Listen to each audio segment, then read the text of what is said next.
여러분 2026년이 되었습니다. 시간이 너무 빠른 것 같아요.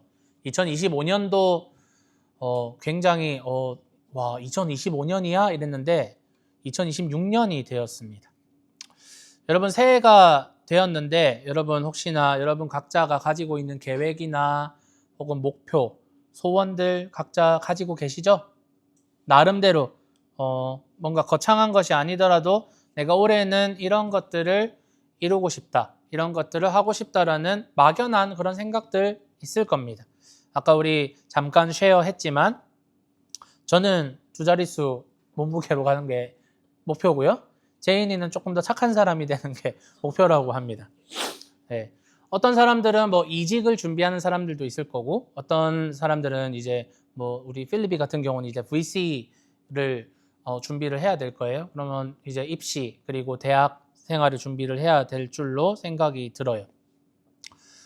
그러면서 우리가 또 동시에 우리는 성도이고 교회이기 때문에 우리가 2026년에 하나님 앞에서 어떤 성도로서 살아갈 것인가, 예수님의 제자로서 우리가 어떤 삶의 모습을 하나님 앞에 보여드릴 것인가에 대해서 우리가 각자 가지고 있는 소망과 목표와 계획들이 있는 줄로 압니다. 이런 일련의 기대감과 또 소망을 가지고 살아갈 2026년의 삶을 숫자 26, 26을 26이라고 해서 비행기의 26이랑 이렇게 매칭을 해서 올해 첫 설교 시리즈 제목을 26 준비라고 했습니다. 멋있지 않나요, 여러분? 괜찮죠? 네, 괜찮았죠? 라임? 네. 저 혼자만의 생각인가요? 담임 목사로서 여러분 성도님들을 향한 기대감이 있다면 저는 여러분의 인생이 날아올랐으면 좋겠습니다.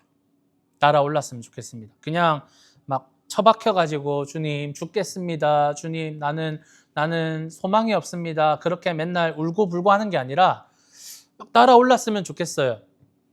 잘 되고 잘 풀리고 여러분이 생각하고 계획한 것들이 다 이루어져서 여러분 기분이 좋게 항상 주일에 오면 할렐루야, 할렐루야, 은혜입니다 라고 하면서 그렇게 여러분이 행복하게 살아가며 행복하게 신앙생활을 하는 게 담임 목사로서의 소망입니다.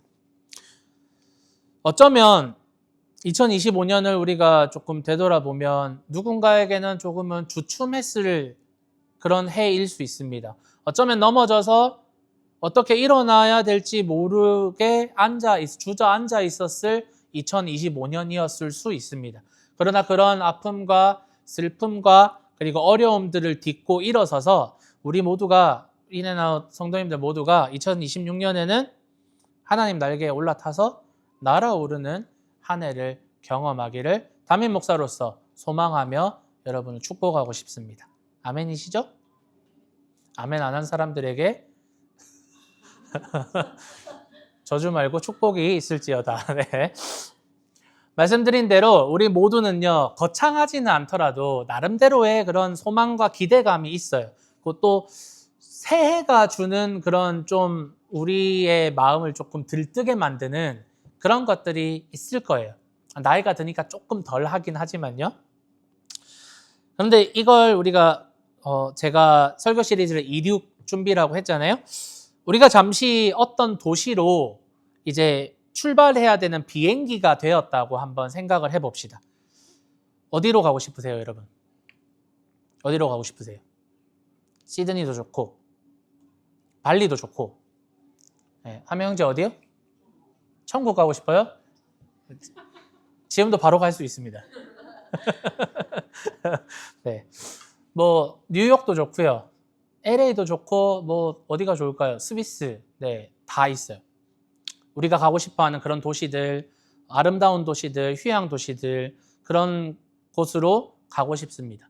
그런데 여러분 비행기가 혹은 비행기를 모는 파일럿이 내가 그 도시로 시드니로 가고 싶다고 발리로 가고 싶다고 뉴욕으로 가고 싶다고 다 갈 수 있을까요? 그렇지 않아요.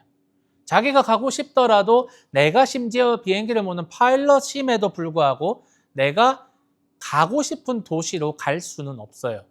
시드니로 가는 비행기가 정해져 있고 발리로 가는 비행기가 정해져 있고 뉴욕으로 가는 비행기가 정해져 있습니다.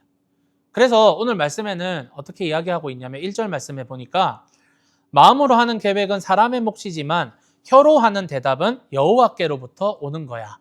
혀로 하는 대답, 이게 뭐냐면요. 원어적인 의미는 결정이라는 의미를 가지고 있어요.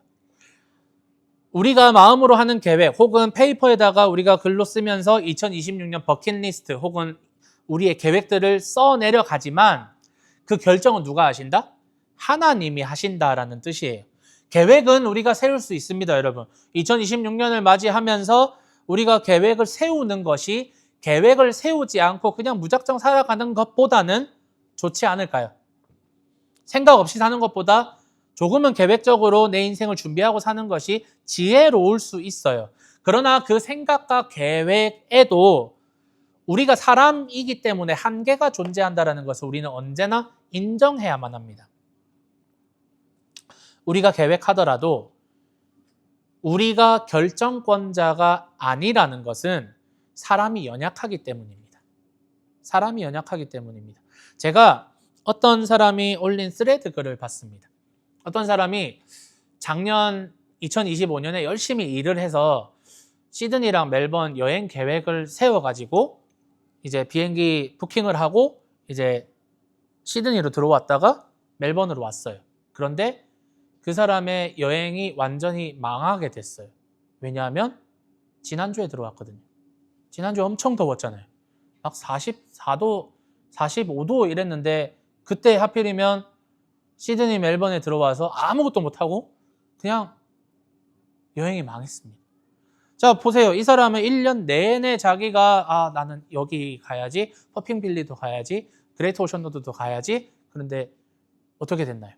너무 더워서 밖으로 나가는 게 끔찍하게 더워서 그 계획을 이룰 수가 없었어요. 우리 사람은요, 이런 환경이나 상황의 지배를 받기 때문에 우리가 아무리 거창하고 디테일하게 계획을 하더라도 우리는 거기에 영향을 받을 수밖에 없는 연약한 존재이기 때문에 그래서 잠언서에서는 결론적으로 결정을 누가 하신다? 하나님이 하신다라고 말씀하고 있는 겁니다. 하나님은요, 우리에게 계획하지 말라, 내가 결정하니까 너희는 계획할 필요 없어 라고 말씀하시는 것이 아니에요. 이걸 잘 구분해야 됩니다. 우리가 계획을 세워도 하나님이 허락하지 않으실 것이라고 말하는 게 아니에요. 하나님께서는 우리가 계획을 세우더라도 하나님과 함께 소통하라고 권면하는 겁니다.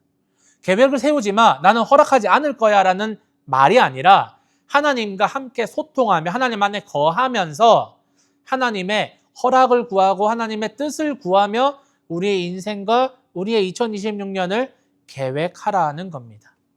마치 이런 겁니다. 파일럿이 자기가 비행하고 싶은, 자기가 가고 싶은 그 도시가 있을 거잖아요. 승무원이 자기가 비행하고 싶은 코스가 있을 거잖아요. 뉴욕행, LA행. 그래서 내려서 관광도 좀 하고 즐기고 그렇게 다시 멜번으로 돌아오는 이 코스 얼마나 좋을까요? 자기가 원하는 비행 루트, 자기가 원하는 도시를 희망하고 그 비행 회사에다가 지원을 하겠죠. 나는 이쪽 루트를 조금 선호해. 나 이쪽 루트에 좀 넣어줘. 라고 말을 하겠죠. 그렇게 지원을 하면서 회사가 결정도 하지도 않았는데 내가 마음대로 나 그러면 뉴욕행으로 가면 나 저기 그 뉴욕에 어떤 식당에 가서 식사를 하고 이 호텔에 잡아서 이 호텔에서 호캉스를 즐기고 이렇게 계획을 세워놓는 건 좀 어리석은 일이죠. 회사가 결정도 하지 않았는데. 내가 뉴욕행을 타고 싶다라고 지원을 하면 회사랑 계속 소통을 해야 되겠죠. 이게 허락이 될지, 이게 결정이 될지. 그래서 나의 의견을 제시하고 회사의 피드백을 계속해서 받겠죠. 그렇게 내가 희망하는 뉴욕 루트를, 뉴욕 비행이 결정이 나면 기쁘고 즐겁겠지만 회사의 사정으로 인해서 여기는 크루가 다 찼기 때문에 너는 시드니행을 타야 될 것 같아 라고 하면 어쩔 수 없는 거잖아요. 왜? 내가 회사 소속이기 때문에. 그렇기 때문에 이 사람들이 파일럿이든 혹은 승무원이든 비행이 이루어지기 전까지는 이들은 계속 회사와 소통하고 회사의 오더를 받아들이고 또 자기의 의견을 제시하면서 이렇게 교신하게 됩니다. 하나님이 우리와 이런 관계를 원한다라는 거예요. 계획하지 마. 내가 다 이룰 거야. 라가 아니라 하나님 안에 거하면서 하나님의 뜻은 무엇인가요? 하나님의 계획은 무엇인가요? 하나님, 나의 인생을 통해서 하나님이 이루고자 하시는 하나님의 뜻은 무엇인가요? 계속해서 묻고 하나님의 피드백을 받고 그러면서 계속해서 하나님과 소통하고 교신하는 것이 우리가 2026년, 아니 우리의 인생 전체에서 우리가 인생을 계획하고 우리의 목표를 계획하고 그렇게 우리의 인생을 이끌어 나가는 방법이라는 것이죠. 그래서 심지어 이 뉴욕행이 결정이 된 이후에도 언제든지 그 뉴욕행은 그 파일럿에게서 혹은 그 승무원에게서 박탈될 수 있어요. 회사의 사정으로 인해서 이렇게 하려고 했는데 회사 사정 때문에 너가 다른 팀으로 옮겨야 될 것 같아. 다른 루트로 옮겨야 될 것 같아. 라고 수정이 될 수 있다는 것이죠. 심지어 비행기가 이제 출발하려고 활주로 위에 있을 때마저도 파일럿은요, 관제탑에 소통을 계속해야 됩니다. 관제탑에 허락을 구해야 됩니다. 내가 이렇게 해도 되겠냐? 내가 지금 출발해도 되겠냐? 계속해서 허락을 구하고 관제센터에서 오케이 사인이 떨어져야 출발할 수 있는 것이죠. 혼자 마음대로 행선지를 결정하고 혼자 마음대로 비행기를 띄울 수가 없다는 뜻입니다. 바로 이것처럼 여러분, 회사와 이 파일럿이 승무원이 계속해서 소통을 하는 것처럼 관제센터와 소통을 하는 것처럼 여러분 한 사람 한 사람이 예수님과 하나님과 계속해서 소통을 하면서 우리는 하나님 안에 거한 사람이기 때문에 이 사람들이 회사 안에 회사 소속이 된 사람이기 때문에 회사와 소통하는 것처럼 우리는 하나님 안에 거한 사람들이기 때문에 하나님과 소통하며 여러분의 인생의 계획들을 세워나가야 하는 것입니다. 그렇기 때문에 여러분, 신앙이란 무엇이냐? 신앙은 내가 마음대로 목표를 정하고 계획을 정하고 목적지를 정해서 하나님에게 통보하면서 하나님 이루세요. 나는 하나님 믿으니까 하나님 나는 이거 하고 싶으니까 하나님 이루어 보세요. 그럼 내가 하나님 더 신뢰할게요. 하나님 더 잘 섬길게요. 이렇게 해서는 안 된다라는 것이죠. 하나님께서 정하시는 방향이 있을 겁니다. 하나님께서 정하시는 목표가 있을 겁니다. 하나님의 뜻을 구하며 하나님의 또 방법을 구하며 내가 하나님의 뜻을 따라 순종하며 따라 걷는 것이 바로 신앙이라는 것을 우리는 늘 기억해야만 합니다. 마음대로 통보하거나 내가 마음대로 일을 저지르는 건 신앙이 아니라는 겁니다. 한번 예를 들어 볼게요, 여러분. 우리가 잘 아는 모세에게는요, 거창한 계획이 있었습니다. 자신이 이집트 왕자로서 이렇게 살아가다 보니 자기의 민족적인 정체성이 나는 이집트인이 아니라 나는 히브리 사람이구나 라는 깨달음이 있었습니다. 그렇게 살아가다가 보니까 자기 동족들이 이집트 사람에 의해서 학대당하는 것을 계속해서 보면서 마음 한구석이 불편합니다. 내 동족인데, 내 동포인데 그렇게 불편함이 있고 어려움이 있었습니다. 그래서 그는 이 히브리 사람들을 자유하게 해주고 싶다. 이 히브리 사람들에게 자유를 주고 싶다라는 그러한 목표와 목적이 자연스럽게 생겼습니다. 그래서 그것을 자신의 목표를 자기가 왕자니까 내가 가진 힘과 권력으로 그것을 이룰 수 있다고 생각을 했습니다. 그러나 결과는 어떻게 되었나요? 어떤 사람들의 싸움을 말리다가 실수로 이집트 사람을 죽여버립니다. 그로 인해서 모세는 40년 동안이나 그 프라임 나이 때 정말 모든 걸 다 할 수 있을 것만 같고 힘과 권력도 있었던 그 40대 때 모세는 40년간을 미디안 광야로 쫓겨나서 그렇게 자신의 힘을 빼는 과정을 보내야만 했습니다. 사실요, 성경을 보면 하나님의 사람들은 자신의 확고한 목표나 비전을 가진 사람들이라고 착각을 합니다. 우리가 하나님의 사람들을 묵상할 때, 이 사람은 확고한 목표가 있구나, 확고한 비전이 있구나, 어떤 계획이 있구나. 그러면 나도 하나님께 쓰임받기 위해서는 내가 목표를 잘 세워야지, 내가 계획을 잘 세워야지라고 우리는 착각합니다. 그런데 그게 아니에요.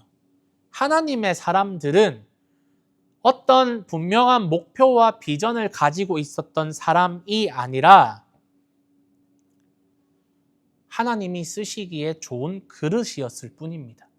그래서 하나님이 쓰시기에 좋은 그릇이 쓰시기에 좋지 않게 변질된다면 그는 하나님으로부터 버림을 받았습니다. 혹은 책망을 받았죠. 만약 그 사람들, 우리가 생각하는 하나님의 사람들, 성경에 나오는 많은 인물들, 그 사람들의 꿈이, 비전이 하나님의 뜻과 맞지 않는다면, 혹은 그 사람들이 행하는 방법이 하나님이 아니라 사람을 의지하는 방법, 자신의 능력을 의지하거나 모세처럼 자신의 능력과 자신의 힘과 권력과 혹은 어떤 사람들과 사람의 방법들을 의지하는 것이 그 사람이 일을 이루는 방법이라면 하나님은 그들을 분명히 꺾으셨어요. 모세를 꺾으셨듯이 하나님은 그들을 꺾으시거나 광야 생활을 통하여서 그들의 힘을 빼놓는 작업을 늘 하십니다. 저는 바울을 굉장히 좋아하는데요. 바울이 굉장히 프라이드가 많은 사람이었습니다. 근데 그는 나중에 글로써 고백하는데 나는 바리새인 중에 바리새인이고 그 시대의 가장 석학이라고 하는 가말리알의 문화에서 공부를 했던 내가 박사 중에 박사고 나는 나면서부터 로마 시민권자고 자기가 자랑할 만한 자신이 가지고 있는 스펙, 자신이 가지고 있는 조건 그렇기 때문에 그것으로 얼마든지 복음을 더욱더 탁월하게 그리고 더욱더 많은 사람들에게 영향력을 줄 수 있는 방법으로 사역할 수 있었습니다. 그런데 그가 어떻게 고백하나요? 이 모든 것을 내가 똥 오줌과 같은 배설물로 여긴다라고 말합니다. 어떻게 그게 가능할까요? 그가 예수님을 만나고 다메섹으로 가는 길 위에서 예수님을 만나고 곧바로 복음을 전하다가 살해 위협을 받습니다. 그리고 그가 고향인 다소로 내려가는데 성경이 이 기간을 침묵을 합니다. 우리는 그래서 사도행전 부분을 읽을 때 바울이 예수님을 만나고 회심을 하여서 유대교회에서 기독교로 바로 개종을 해서 열심히 공백 없이 바로 사역을 하고 엄청난 능력을 행한 줄로 압니다만 하나님은 바울에게 묻어있는 그때 자기가 가지고 있는 스펙을 의지하는 그 사람의 힘을 의지하는 그 버릇을 10수년 동안 고향인 다소에 처박아 두시고 아무도 찾지 않고 아무도 기억하지 못하는 10수년간의 세월 동안 그를 내버려 두십니다. 그렇기 때문에 우리가 생각하는 어떤 하나님의 사람이 그들이 생각하는 방법이나 그들이 꿈꾸고 있는 비전과 꿈이 하나님의 뜻과 맞지 않는다면 하나님은 얼마든지 그를 10수년이 아니라 모세를 보면 40년을 그냥 푹 썩혀 두실 수 있는 분이 하나님이라는 사실을 우리는 깨달아야만 합니다. 그래서 탁월한 그런 계획과 확고한 어떤 비전이 있는 사람이 하나님의 사람이 아니라 하나님이 쓰시고자 할 때 하나님 내가 여기 있나이다. 순종하는 한 사람 그리고 깨끗한 그릇이 하나님에게 쓰임받을 뿐입니다. 그래서 그 일 가운데에서 하나님의 주권과 전능하심과 하나님의 계획들을 깨닫고 인정하고 하나님을 높이는 자들이 하나님의 사람으로서 우리에게 기억이 되며 묵상이 되는 것이고 끝까지 자신의 능력과 계획과 자신의 그런 어떤 사람의 능력을 신뢰하는 사람들은 잊혀지거나 혹은 심판을 받는 것이 성경의 가르침임을 우리는 늘 기억해야 합니다. 중요한 것은 여러분 계획했느냐 계획하지 않았느냐 계획에 있지 않다라는 것을 여러분이 기억해야만 합니다. 어떤 이들은 계획하는 사람들이 있습니다. 새해가 되기 전에 이미 2026년 1년 큰 프로젝트와 계획들을 모두 다 세워놓는 그런 디테일한 사람들이 있습니다. 그런데 어떤 이들은요 전혀 계획하지 않고 새해를 맞이하는 사람들이 있고 12월 31일이 되도록 계획 없이 살아가는 사람도 있습니다. 그것은 중요한 게 아니에요. 어떤 사람들은 계획을 하고 어떤 사람들은 계획하지 않아요. 중요한 건 뭐냐면 그 인생 가운데에서 누가 주권자인가라는 질문 앞에서 우리가 누가 주권자인지 대답을 할 수 있냐 그것이 중요하다는 거예요. 방금 읽었던 1절 말씀에 사람은 계획을 해요. 그런데 그 계획을 내가 결정권자로서, 내가 주권자로서 내가 결정을 할 것인가? 나의 능력과 나의 계획을 믿고, 아니면 하나님께 결정권자의 자리를 비워드릴 것인가? 그것이 가장 중요한 신앙의 고백, 그리고 마음 중심에서 출발하는 신앙의 본질입니다. 2절 말씀 우리 한번 함께 읽어볼게요. 시작.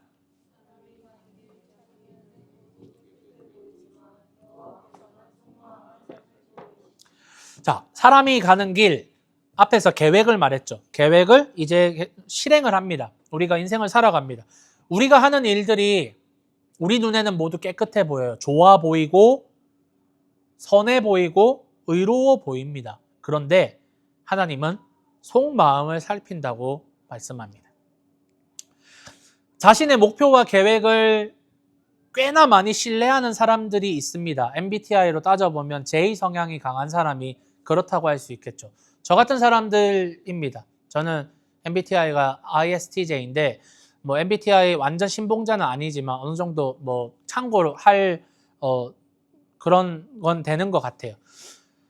저는 J 성향이 강해서 계획을 세우는 일이 자연스럽습니다. 그래서 대략적으로 1년 저희 설교 스케줄도 대략적으로 짜져 있고요. 1년 동안 성경 공부 스케줄도 어느 정도 계획이 되어 있습니다. 저는 계획을 세우는 게 아주 자연스러운 사람이기 때문입니다. 그런데 그런 J 성향의 사람이라도 J 성향, 나의 계획을 의지하는 이 성향이 깨어지는 순간이 있어요. 그게 언제일까요?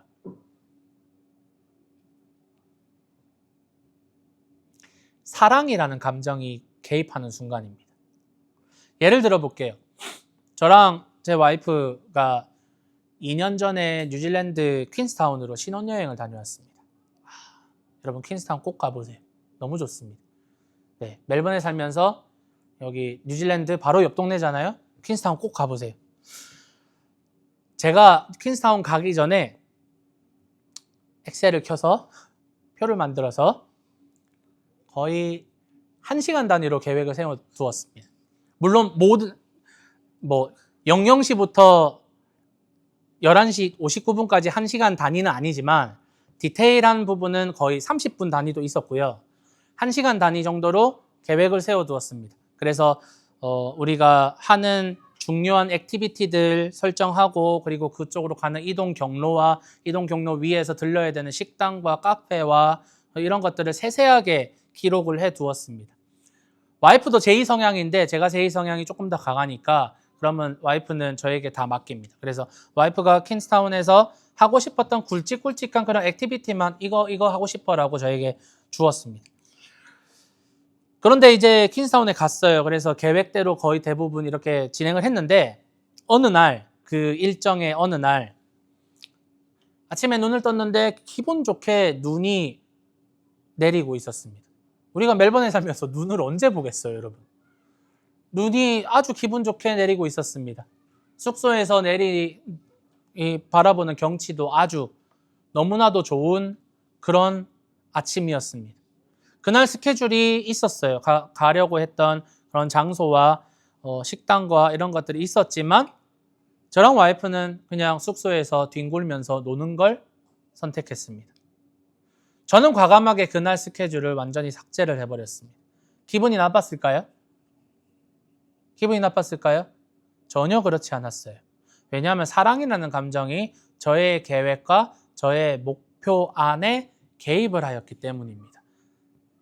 그래서 우리가 계획을 세우고 우리가 이 하나님의 결정을 기다리며 하나님의 결정을 존중할 때 우리는 어쩌면 상하 관계로만 하나님의 오더를 받고 하나님의 결정을 기다리는, 그냥 우리는 을이고 하나님은 갑이네 라고 생각할 수 있지만 이 안에 사랑이라는 감정이 개입이 되는 겁니다. 우리가 때때로 인간관계에서 우리의 생각이나 계획대로 되지 않을 때, 우리의 계획이 틀어졌을 때, 혹은 시간 이런 개념이 조금 어겨졌을 때 화가 나는 경우가 생깁니다. 그 대상이 사람이든 혹은 하나님이든 간에 내 계획대로 이루어지지 않을 때 또 하필이면 그 성격이 계획형, 통제형일 때 더 많이 화가 납니다. 이 시간에 내가 이걸 하고 있어야 되는데 왜 이 사람은 왜 약속 시간에 늦는 거야? 왜 이 프로젝트를 이 날까지, 이 시간까지 마무리를 해줘야 되는데 왜 마무리를 하지 않아서 팀 전체에 피해를 주는 거야? 라고 이렇게 화를 낼 때가 있어요. 그런데 잠언서는요, 방금 읽었던 2절 말씀에서 우리의 마음 중심을 하나님이 살피신다고 말씀하시면서 우리의 계획을 다시 한번 마음 중심 가운데서 점검하라고 말합니다. 다시 모세로 예를 들어 볼게요. 모세는 계획이 있었습니다. 그러나 그 마음 중심에 하나님을 경외함이 없었고 하나님을 주권자로서, 결정권자로서 인정하는 그러한 고백이 없는 상태였습니다. 모세의 계획이 사람의 계획이 아무리 거창하고 위대하다고 하더라도 우리 마음 중심에 하나님의 왕대심과 하나님의 주권을 인정하지 않고 진실되게 고백하지 않는다면 2절 말씀대로 우리가 하려고 하는 이 계획과 우리의 일정과 우리의 모든 목표들이 우리 눈에는 깨끗하게 보여요. 우리 눈에는 그래도 괜찮아 보여요. 심지어 그것이 교회의 계획이더라도 목회자의 목회 계획이더라도 혹은 우리의 인생의 계획이더라도 좋아 보이지만 그것이 우리 마음 중심에 우리의 욕심, 우리의 정욕일 수 있다는 경고의 말씀입니다.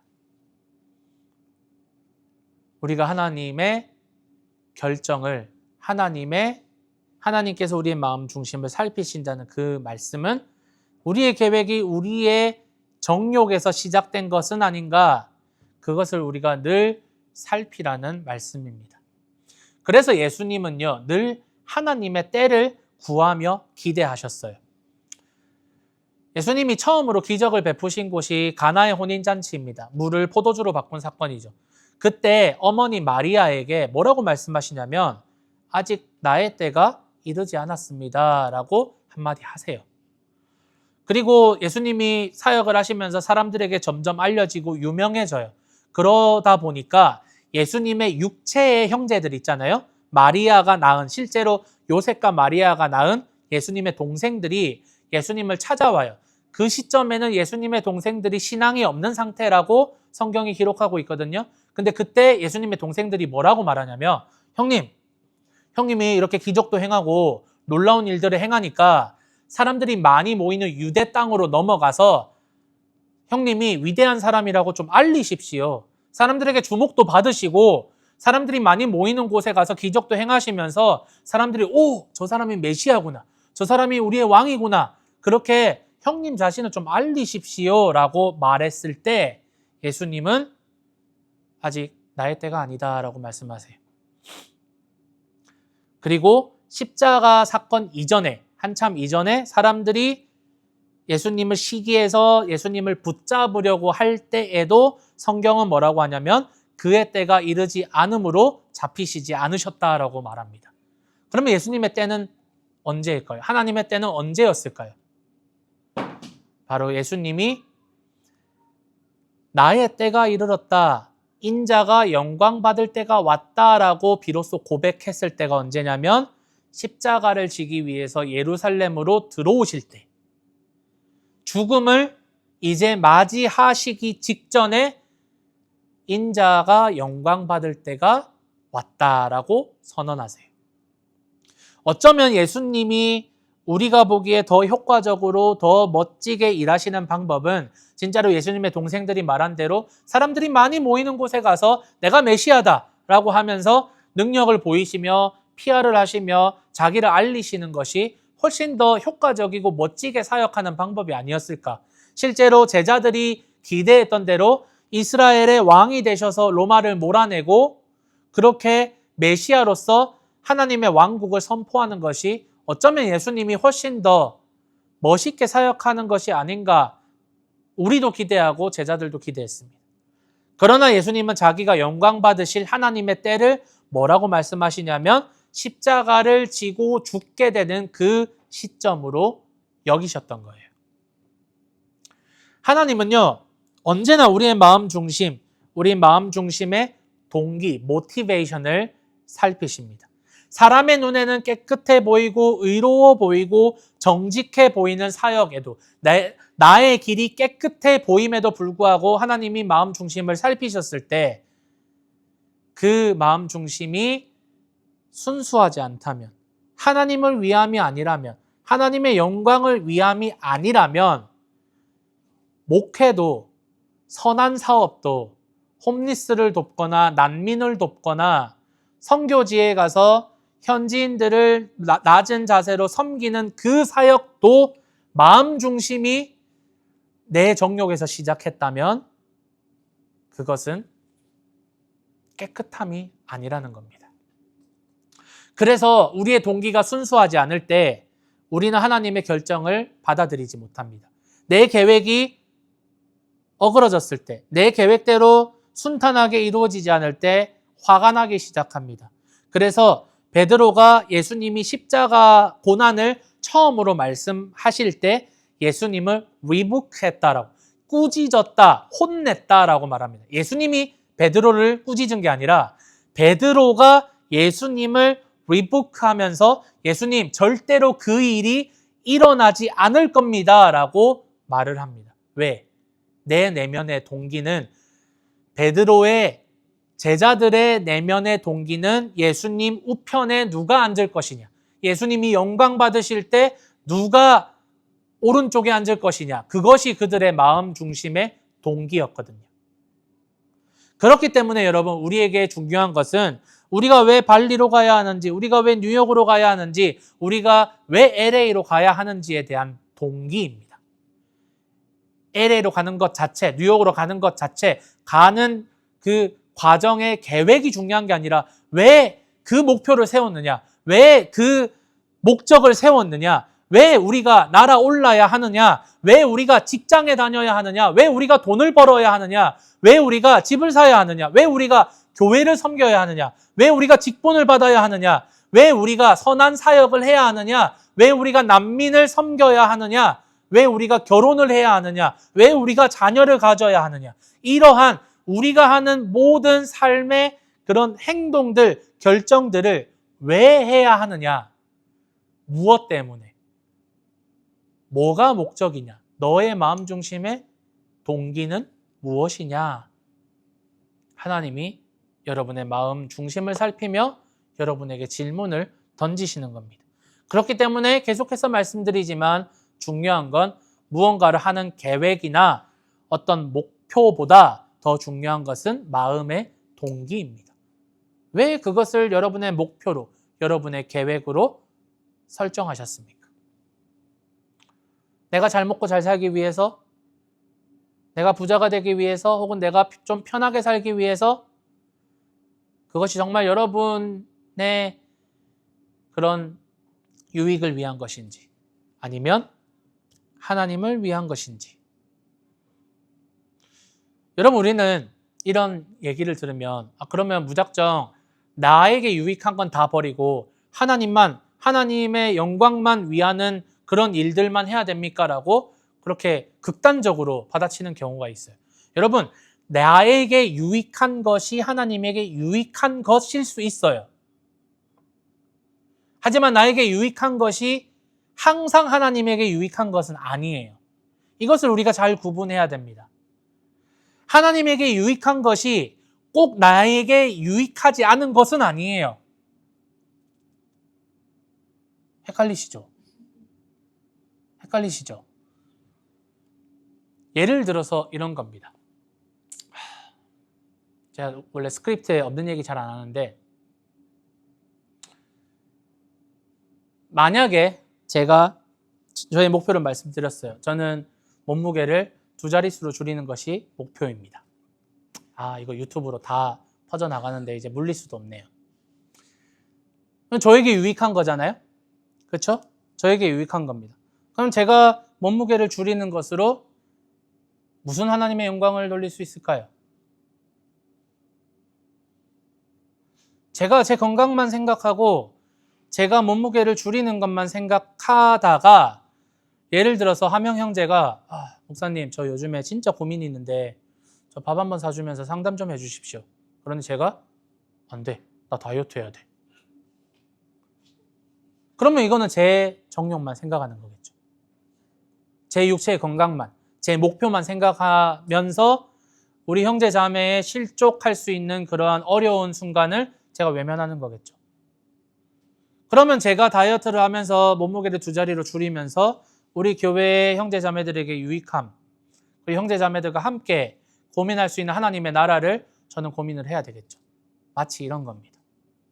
여러분이 가지고 있는 여러분만의 그런 여러분에게 유익한 계획들이 있을 거예요. 여러분에게 불리한 계획은 아무도 세우지 않아요. 그런데 그것을 우리가 어떻게 하나님의 영광을 위해서 사용하느냐, 어떻게 그 목표와 계획들을 하나님의 영광을 위해서 지혜롭게 하나님의 영광 안으로 들어가느냐, 그것이 여러분의 몫이라는 거예요. 무작정 하나님, 나는 앞으로 이제 길거리에 나가서 나도 홈리스의 마음을 경험하겠습니다. 이제 집에 안 들어가고 제가 한 7박 8일 동안 노숙을 한번 해보겠습니다. 그럴 필요 없다라는 거예요. 하고자 하면 하십시오. 유익할 수 있습니다.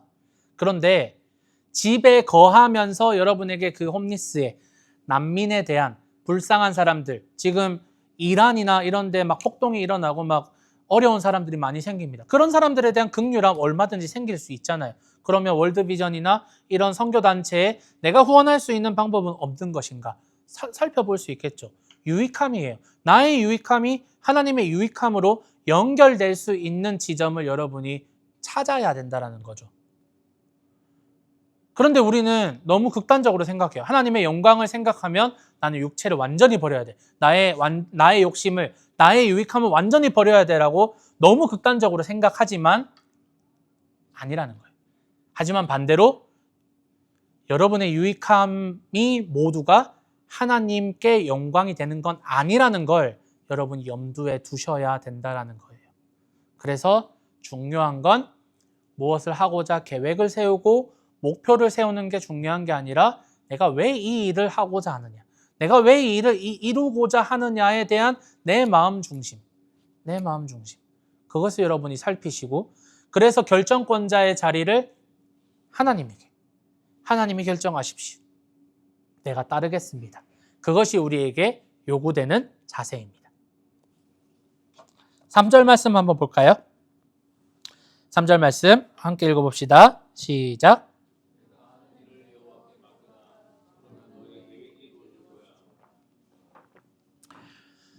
그래서 우리에게 필요한 자세는 뭐냐? 맡기는 거예요. 맡기는 거. 맡긴다는 말은 우리가 우리의 일을 모두 다 내팽겨치고 계획도 하지 않고 아무것도 하지 않고 하나님 하십시오, 하나님 책임지십시오, 단순히 기도만 하고 입만 벌리고 마치 수험생이 기도는 하지 않고 공부는 하지 않고 기도만 하면서 이 태블릿에 있는 내용이 내 머릿속으로 들어오십시오, 주님 오십시오, 이게 우리의 자세가 아니라는 거예요. 맡긴다라는 건 내가 계획을 했지만 계획을 다시 세워도 좋고 계획이 취소되어도 좋고 목표가 다시 설정되어도 좋고 또 이 계획이 이 목표로 출발하는 타이밍이 늦어져도 좋고 내가 생각하는 타이밍보다 조금 더 급하게 빨라져도 좋고 방향이 완전히 달라져도 좋다는 자세. 내가 계획은 세웠지만 언제든지 수정될 수 있고 바뀔 수 있다는 것을 인정하는 자세, 즉 하나님의 주권을 인정하는 게 바로 맡긴다라는 의미예요. 아까 말씀드렸다시피 우리의 인생에는 늘 변수가 찾아옵니다. 우리는 상황과 환경에 영향을 받을 수밖에 없고, 그래서 그 변수들이 우리의 인생 가운데 작용을 하여서 우리의 생각과 계획대로 100% 완벽하게 이루어지는 인생은 아무도 없습니다. 심지어 이재용 회장이나 여기 빌 게이츠 같은 사람들도 자기가 계획하는 거 다 이루어지지는 않을 겁니다. 우리의 인생과 이 계획들을 우리가 주체적으로 통제하고 우리가 그것을 통해서 만족을 얻으려고 하면 우리는 늘 불안하고 염려가 됩니다. 계획이 이루어지지 않을 때, 수정이 되어야 할 때 불안하고 염려가 되고 화가 납니다. 그래서 하나님께 맡김이 없는 헌신, 맡김이 없는 열심은 결국 우리를 피곤하게 만들고 낙심하게 만들고 실족하게 만들 수 있습니다. 그러니 여러분, 우리는 하나님에게 맡겨야 됩니다. 맡겨야 됩니다. 여러분의 모든 일을 하나님께 맡기십시오. 그러면 여러분의 계획을 완성하시는 분을 여러분이 만나게 될 줄로 저는 확신합니다. 아멘이시죠? 사랑하는 여러분, 2026년에는 올라갑시다. 올라갑시다. 영적으로도 올라가시고 육체적으로도 올라가시고 심적으로도 여러분 한층 성장하는 한 해가 되기를 축복합니다. 그러기 위해서는 결국 우리 가운데, 우리 마음 중심에 예수님이 있어야 됩니다. 히브리서 12장 2절에서 3절 말씀 우리 한 목소리로 읽어볼까요? 시작. 우리를 맨 처음 믿음으로 이끌어 들이시고 또 완전하게 하시는 분인 예수님께로 눈길을 고정합시다. 예수님은 자기 앞에 놓인 즐거움 때문에 창피스러움을 가볍게 여기시고 십자가를 견뎌내셨습니다. 그러고는 하나님의 임금자리 오른쪽에 앉으셨습니다.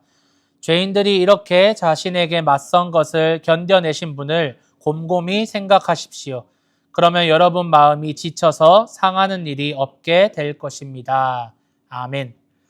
우리를 위해서 모든 것들을 감당하시고 견디시고 완성하신 예수님께 우리의 시선을 고정하자라고 히브리서 기자가 요청하고 있습니다.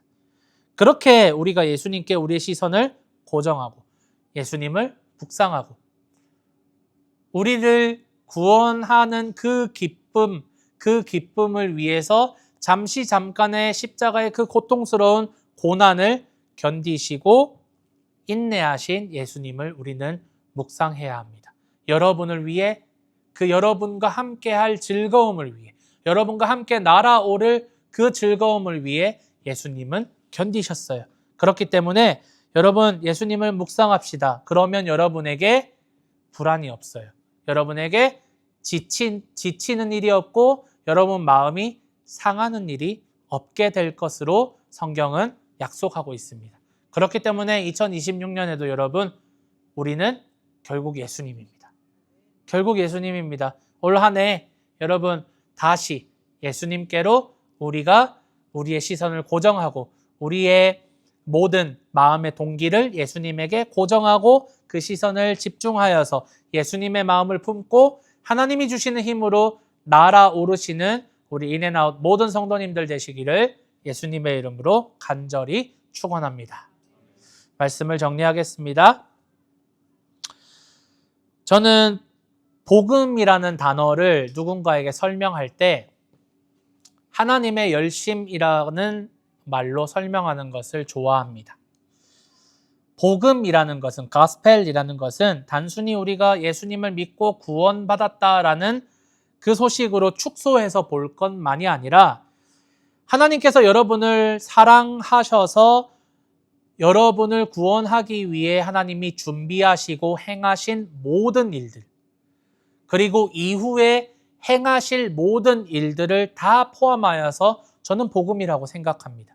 그렇기 때문에 여러분, 우리를 사랑하셔서 아낌없이 독생자 예수 그리스도를 우리에게 보내주신 하나님의 사랑과 은혜, 그리고 그를 죽이기까지 우리를 사랑하신 것, 십자가를 인내하신 예수님, 그리고 3일 만에 부활하신 예수님, 다시 오실 예수님, 그리고 그 사실을 믿게 우리에게 믿음을 주신 하나님의 그 은혜, 그리고 구원을 얻은 사람다운 거룩한 삶, 그리고 우리 앞에 펼쳐질 2026년을 포함하여 우리 모든 인생 가운데 여러분이 계획하고 여러분이 목표를 삼고 여러분이 걸어갈 모든 인생의 순간순간이 다 복음이에요.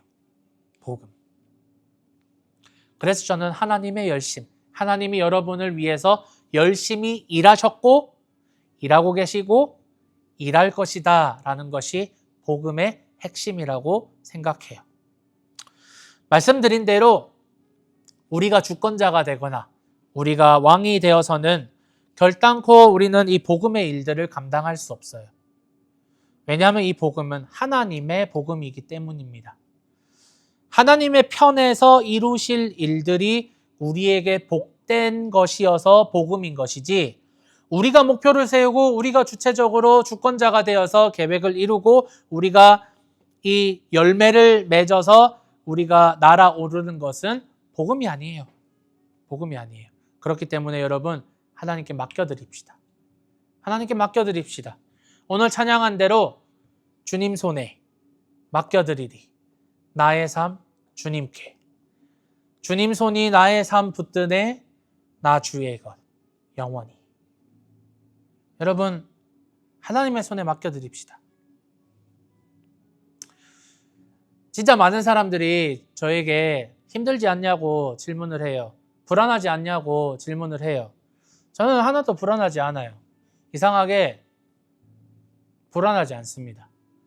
그러나 2026년에는 목회자로서 교회를 향한 그런 기대감과 계획이 있겠죠. 그러나 이 설교를 준비하면서 하나님께서 주시는 감동과 마음은 그 계획이 조금 수정되어도 계획대로 이루어지지 않아도 괜찮아. 왜냐하면 너와 너의 교회가 나의 것이거든. 내 안에 있거든. 그런 하나님의 감동이 있었어요. 그래서 여러분 우리가 그렇게 고백했으면 좋겠습니다. 나는 주님의 것입니다. 그러니까 내 모든 계획과 목적은 목표는 하나님의 것입니다. 하나님께 맡겨드리고 하나님의 왕 되심을 주권자 되심을 늘 고백하시는 여러분 한 사람 한 사람이 되어서 2026년에는 여러분의 인생이 정말 하나님 안에서 하나님의 날개에 올라타서 날아오르는 것을 경험하시기를 예수님의 이름으로 축복하고 소망합니다. 아멘.